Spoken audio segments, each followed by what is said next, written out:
Hey everybody, this morning in my kitchen we are going to be pickling some green tomatoes that I just picked out of our garden. It's that time of year where it is finally starting to cool down. In fact, it's much later than normal. Normally where we live, we put our heat on around September 15th, give or take a couple days. But here we are in early October and our heat hasn't kicked on. We have it on and set, but it hasn't gotten cold enough, but it's about to from the way it looks. So what I did was I went and collected a bunch of green tomatoes. Historically, when I pick up my tomatoes out of the garden, I just sort of let them ripen, however fast or slow they choose to ripen, and I deal with them as they get to that point. But we're going to be dealing with them green this time. I have never pickled tomatoes. So I've got a bunch of different sizes here. We've got itty bitty little ones all the way up to the big ones. Now, the recipe is out of the blue book, blue ball canning book, this guide to preserving. And I don't know if it's in the other one, but I'll link this one in the description in case you don't have that and want to pick it up. So the recipe in this book calls for small tomatoes. So when I was out picking my tomatoes, I tried to pick a lot of the small ones that seemed like they were in really good shape, but I know they're not going to get much bigger than this before the frost comes. So really no harm in picking them when they're that small because they're really not going to get much bigger anyway. And you either half them or quarter them. So I figured if I was using a big tomato, I could probably get some slices in there because I want to try both. So my jars are going to be a mix. It's not just going to be one way of cutting the tomatoes.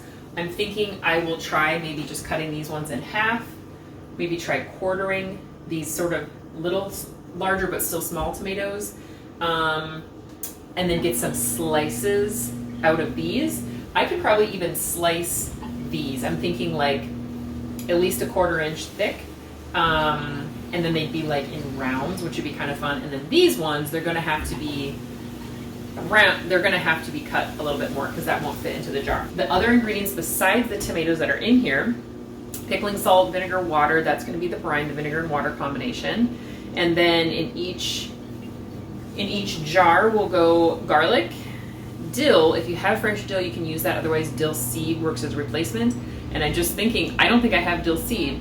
I was so excited to get this going that I didn't make sure that I had a shopping trip for it. But I do have dill weed. So one way or another, we'll get some dill flavor in there.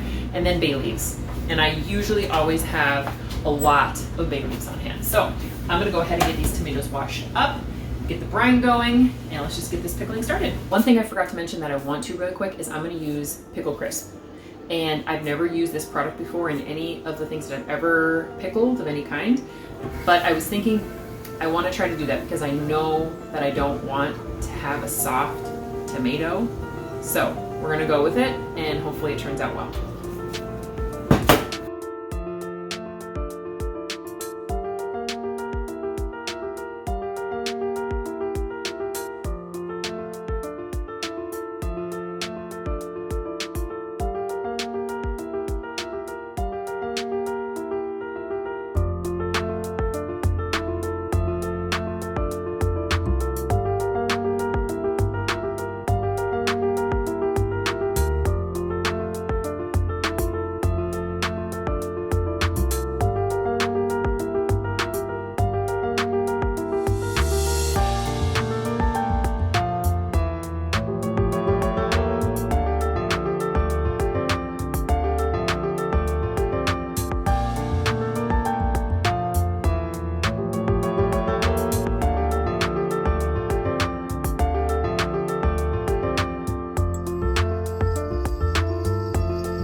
All right, I'm gonna get the brine mixed up. I have 2 cups of water here, my last 1.5 cups there. I was hoping to do a 50-50 white vinegar to apple cider, but I am pretty much out of white. Any kind of vinegar is fine, just diluted to 5% acidity, which is very common when you're canning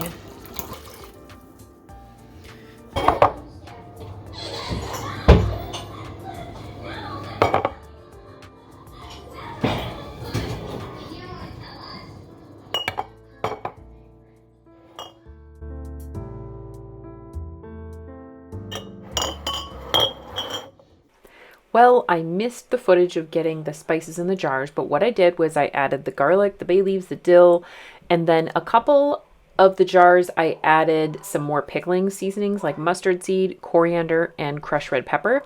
I added those extra seasonings only to 2 jars just to give a little bit of a variation, something else to try. And I also did the 2 of them slightly different. So one is a lot spicier, and I can tell from the outside of the jar which one it is, just because you can see those crushed red pepper flakes really easily.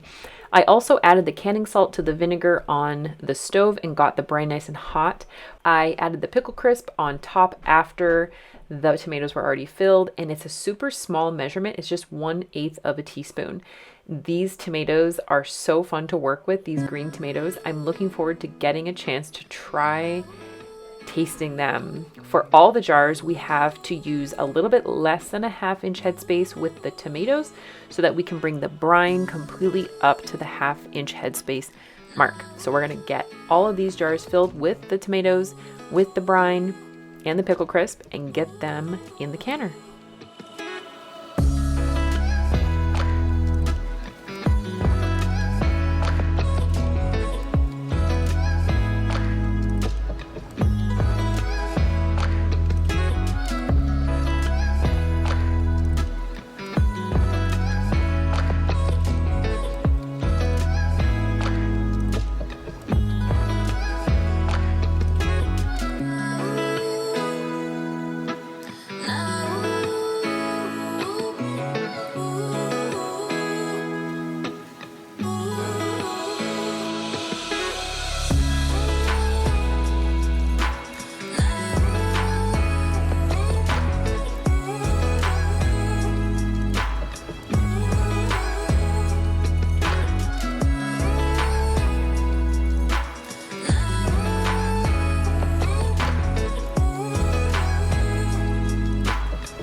I just took the rings off the pickled tomatoes, and I wanted to show you how it turned out. I'm going to leave these on my shelf for at least 6 weeks. I know that when you do dill pickles, they recommend leaving it there to just sort of complete the pickling process.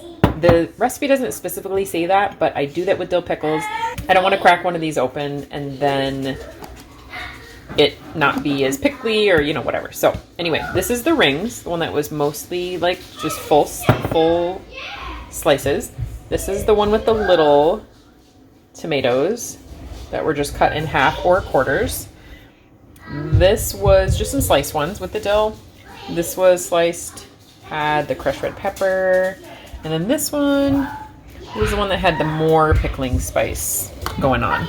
And then the last 2 in the back there are just straight up, nothing special, just cut up and with all the ingredients as the recipe calls. I really appreciate you being here watching this video as I pickle tomatoes for the first time. I hope you have a wonderful day, and we will see you soon.